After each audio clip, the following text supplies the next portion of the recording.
Even the employer will terminate. That's not redundancy. Redundancy means you're employed, for example, like what I just said. You're employed to take care of your grandma, but then the grandma actually died. Then you're not needed. That's redundancy. So what do you call about that? Say she just get the employer to terminate her by doing things that the employer. Then she summarily dismissed. Oh, summary. Yeah. Summary. Not only she won't get the severance payment, Could we get sued? yeah, you get sued. Yeah. You don't get even the notice. Yeah, because I read some comments there that, oh, you just do this, so that your employer will terminate. You said that other workers? Yeah, in a page, someone like posted. Facebook page, No, in domestic workers page something. okay. And When you see this, you need to reply to that. Yeah, I did. Yeah. Otherwise, everyone thought that this way works. And Yeah. then you don't get the long service at all. Yeah. So the law actually assumes that assumes the reason is redundancy or laid off, as you can see here, and the employer has the burden to prove that it is not redundancy or laid off. So it's not for you to prove that; it's for the employer to prove that. So if you can see an example, if the employer hires another worker as replacement, then it's good proof that it's not the termination is not redundancy because an employer is a worker is actually needed. Yeah, the employer still hires. Yes. So under these circumstances, severance payment is not available. Summary dismissal, as you can see, the worker has serious misconduct. As you said, if the worker does something really bad, then she's considered as summarily dismissed, and she's not entitled to any severance payment. So that's one situation. Another situation is that at least 7 days before the termination, the employer has offered to renew the contract, which is similar to the last contract, but you don't accept that, then you cannot claim any severance payment. So it's like, for example, the salary for last contract is 5,000, and this time it's like 5,000 also, but you don't want to renew it, then you cannot get severance payment because actually other terms being the same, you choose not to renew is your choice, right? So you can't get it, as you can see. If the employer doesn't renew you, that's the time that you can ask for severance payment. If the employers decide to not renew your contract, yeah, then you can get it. It's their choice. If employer choose not to renew, plus the reason is redundancy or laid off. It have to be one of these reasons. so you can have the two, or just Either one. Okay. So another situation is even the two contracts are different, but it's actually suitable to you, but you still and you're not less favorable compared to the last contract, and you choose not to renew the contract, then you cannot get the severance payment. So like actually B and C is similar, as you can tell. Like the new contract and the last contract are similar in terms, but you choose not to renew it. You guys are so. it is too confusing. Okay.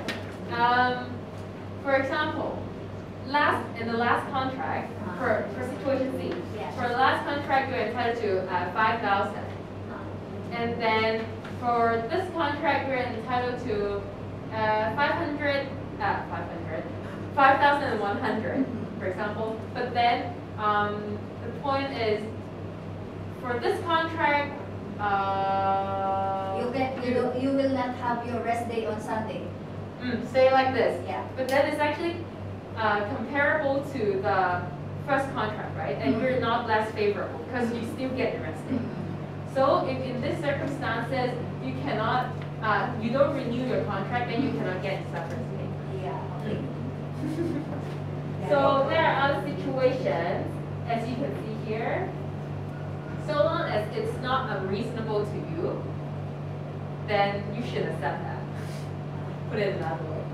To have the severance payment. Yes, you want to have a severance payment. And another situation is your employer gives notice to terminate the contract, but then you leave the job before notice period finishes without mutual consent. Then you cannot get your severance payment. Well, that makes sense, right? If they pay you the balance of wages in lieu of notice, if you pay your employer the wages in lieu of notice, that's not mutual consent. It's only you doing that, right? Unless you're considered constructively dismissed. Can you give me one example whereby you constructively dismissed? We have talked about this earlier, about the salary. Before they ask me, you're so stupid, why don't we just jump away? my former employer did that. Oh my God. So I terminated the contract on the spot. She always tell me that. You stand there, I stand in the corner, just talk for hours. I say, sir, I want to be here. No, you stay there. You're so stupid, you know, until our president. You already be stupid, you are president. That is considered verbal harassment. Yeah, verbal abuse. I did go to the labor, but I canceled everything because my emotion. I just choose to go back. But then remember, the labor tribunal doesn't, labor tribunal or the labor department doesn't handle every claim. They only handle claim which breach the law or the employment contract. If that's simply a labor dispute, for example, long working hours, there isn't a law stating the maximum working hours, right? So that will not be handled by the labor tribunal, even you file a claim. So unless there's a breach of the employment ordinance, for example, or no wages is paid to you, then the labor tribunal or the labor department will handle that. But then if it's not a breach of law or not a breach of the employment contract, then they will not handle that.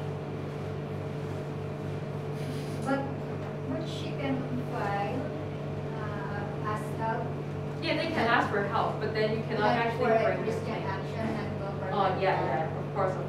Yeah, but you know, in this situation, what we can do is, I if don't you know want you to guys pay, you yet go to labor. before. I'm just all alone by So- myself before. I don't know anything So yet then- before, so that's why I'm here. Yeah. So just in case it happens again, I know already I'm going to go. True, yeah. Before I really don't know anything.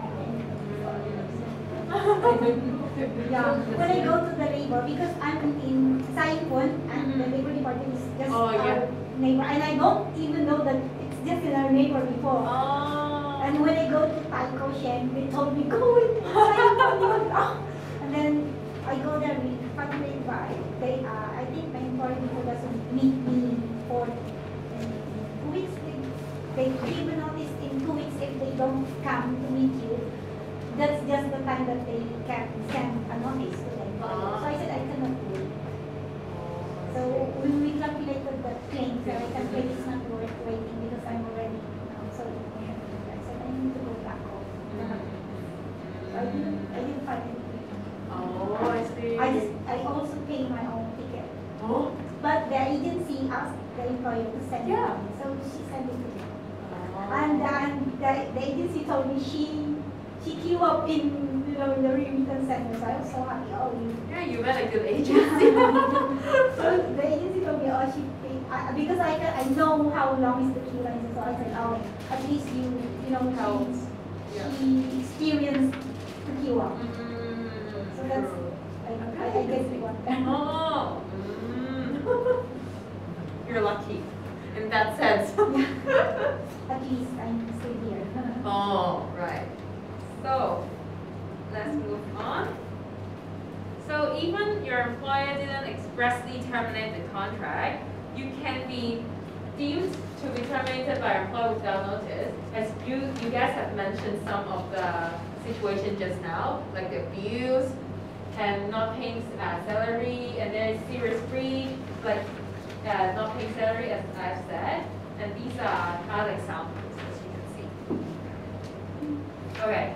Calculation again. Okay, right.